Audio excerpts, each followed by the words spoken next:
Halo Shalom, selamat malam. Jumpa lagi bersama dengan saya Relonstar. Saudara, kali ini saya membawakan sesuatu yang mungkin Anda udah tunggu-tunggu ya. Temanya tentang bagaimana jika keputusan yang kita ambil itu salah. Nah, saya mohon maaf kalau suaranya agak berisik ya, karena saya sedang berada di tengah-tengah banyak orang. Tetapi saya akan tetap berusaha setiap hari itu running menghadirkan firman Tuhan kepada saudara. Ini suasananya seperti ini, ramai sekali di sini, tapi tidak apa, saya lanjut saja ya. Bagaimana jika keputusan yang kita ambil salah? Nah, kita belajar bersama. Kalau keputusan yang kita ambil ternyata salah, saudara, itu bukan akhir dari segalanya. Jadi jangan langsung duduk diam, letih lesu ya. Justru kesalahan itu adalah bagian dari proses belajar dan bertumbuh. Nah, saudara, yang pertama, kesalahan itu adalah guru yang terbaik. Amin. Kesalahan adalah guru yang terbaik. Saudara bisa mengerti setiap orang itu pernah mengambil keputusan yang kurang tepat. Ya, tapi yang membedakan orang yang berhasil dengan yang tidak berhasil adalah bagaimana mereka merespon kesalahan tersebut. Contoh ya saudara, apakah mereka menyerah atau justru belajar dan menjadi lebih bijak? Nah, ini yang menjadi perbedaan antara satu orang dengan orang lainnya. Nah, contoh saudara, Thomas Alva Edison, ketika dia gagal ribuan kali sebelum menemukan bola lampu, ketika ditanya orang tentang kegagalannya, dia berkata, "Saya tidak gagal, saya hanya menemukan 10.000 cara yang tidak berhasil." Jadi ini satu mentalitas yang berbeda ya saudara. Ini suatu mindset yang berbeda yang dimiliki oleh Thomas Alva Edison. Kalau dia gagal, dia bilang dia tidak gagal, tapi menurut orang lain dia gagal. Tapi dia bukan gagal, dia hanya menemukan 10.000 cara yang tidak berhasil. Jadi cara yang ke-10.000 itu yang berhasil. Jadi kalau kalian gagal dalam mengambil keputusan itu salah, itu bukan akhir dari segalanya, tetapi itu adalah proses untuk kita bertumbuh lagi, dan akhirnya kita menjadi bijak, sehingga kesalahan yang kita lakukan di waktu yang lama, kita nggak balik lagi dong ke lubang yang sama, betul? Oke, saya lanjut ya saudara. Yang kedua, Tuhan bisa memakai kesalahan untuk kebaikan. Tuhan bisa memakai kesalahan untuk kebaikan. Di dalam Roma 8 ayat 28, ia berkata bahwa segala sesuatu bekerja bersama-sama untuk mendatangkan kebaikan bagi mereka yang mengasihi Dia. Amin. Bagi mereka yang mengasihi Allah. Bahkan saudara, ketika kita itu salah langkah, Tuhan bisa memakai hal itu, kesalahan kita dalam langkah itu, untuk mengarahkan kita ke jalan yang lebih baik. Saudara percaya kan hal itu, bahwa Allah selalu pegang kendali. Kadang kesalahan justru membuat kita lebih rendah hati, betul, lebih bijaksana dan lebih bergantung kepada Allah. Jadi jangan pernah takut saudara. Kalau Anda pernah melakukan kesalahan dan Anda mau belajar dari kesalahan tersebut, don't worry, karena Allah selalu punya cara untuk membuat Anda lurus kembali jalan.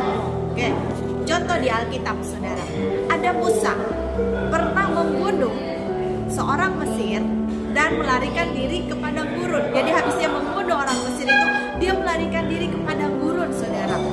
Tapi Tuhan tetap memakai Musa untuk membebaskan bangsa Israel. Jadi kesalahan kita di masa lalu itu tidak akan membuat kita gagal di masa depan. So, saudara, berhenti menyalahkan diri Anda sendiri.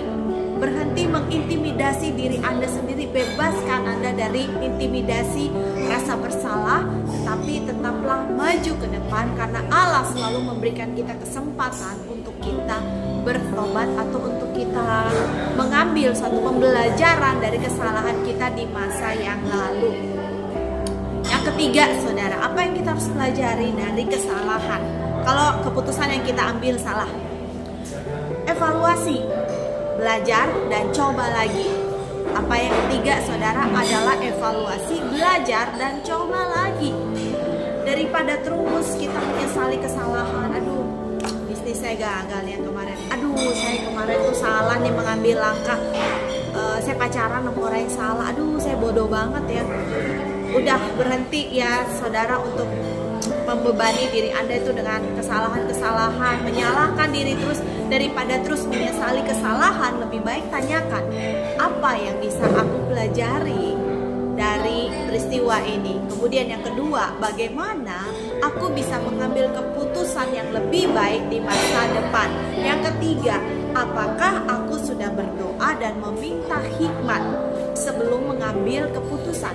Karena itu saudara, kalau Anda udah mengambil keputusan yang salah di masa lalu ya saudara, jangan merasa gagal dan jangan berhenti.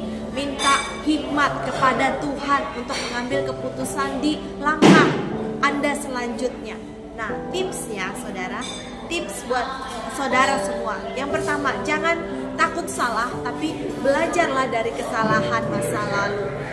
Oke, jangan biarkan kesalahanmu membuatmu berhenti mencoba dan engkau akhirnya tidak berani lagi untuk melangkah.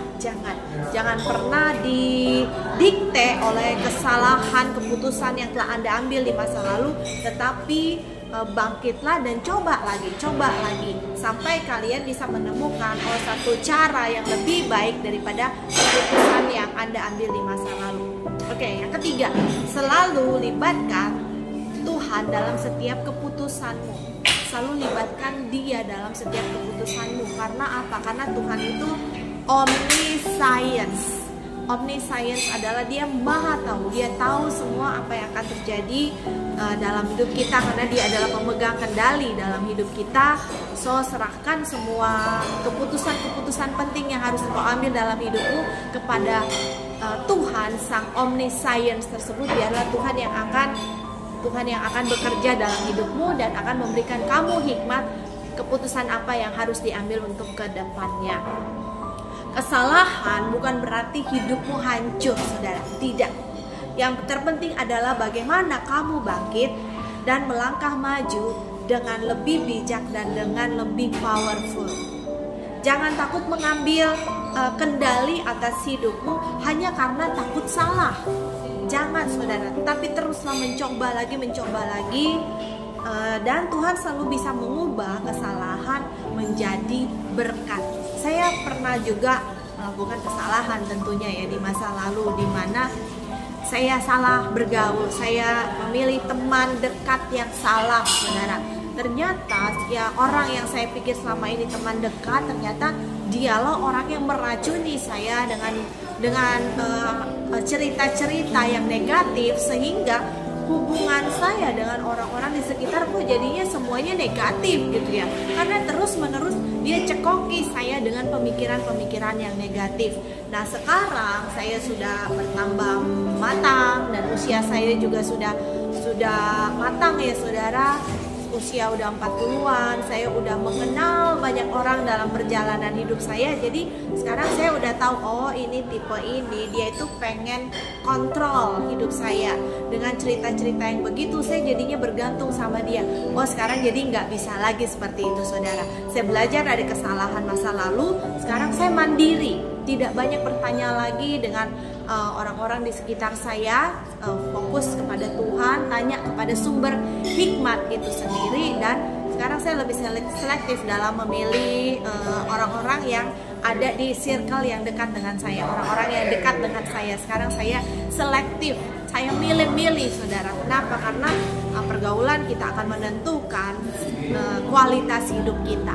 Oke, teman-teman, jika saudara diberkati, relate dengan sharing saya ini, mari maju terus. Jangan kalah dengan kesalahan keputusan yang pernah Anda ambil yang salah, tapi mari libatkan Tuhan dalam kehidupan Anda. Jika Anda relate, mari berikan komentar ya, oh saya terberkati, atau di bagian mana Anda merasa relate dengan sharing ini, dan kiranya Anda bisa lemparkan lagi kepada orang lain, di forward lagi supaya banyak orang lain yang diberkati. Terima kasih sudah mendengarkan video ini. God bless you.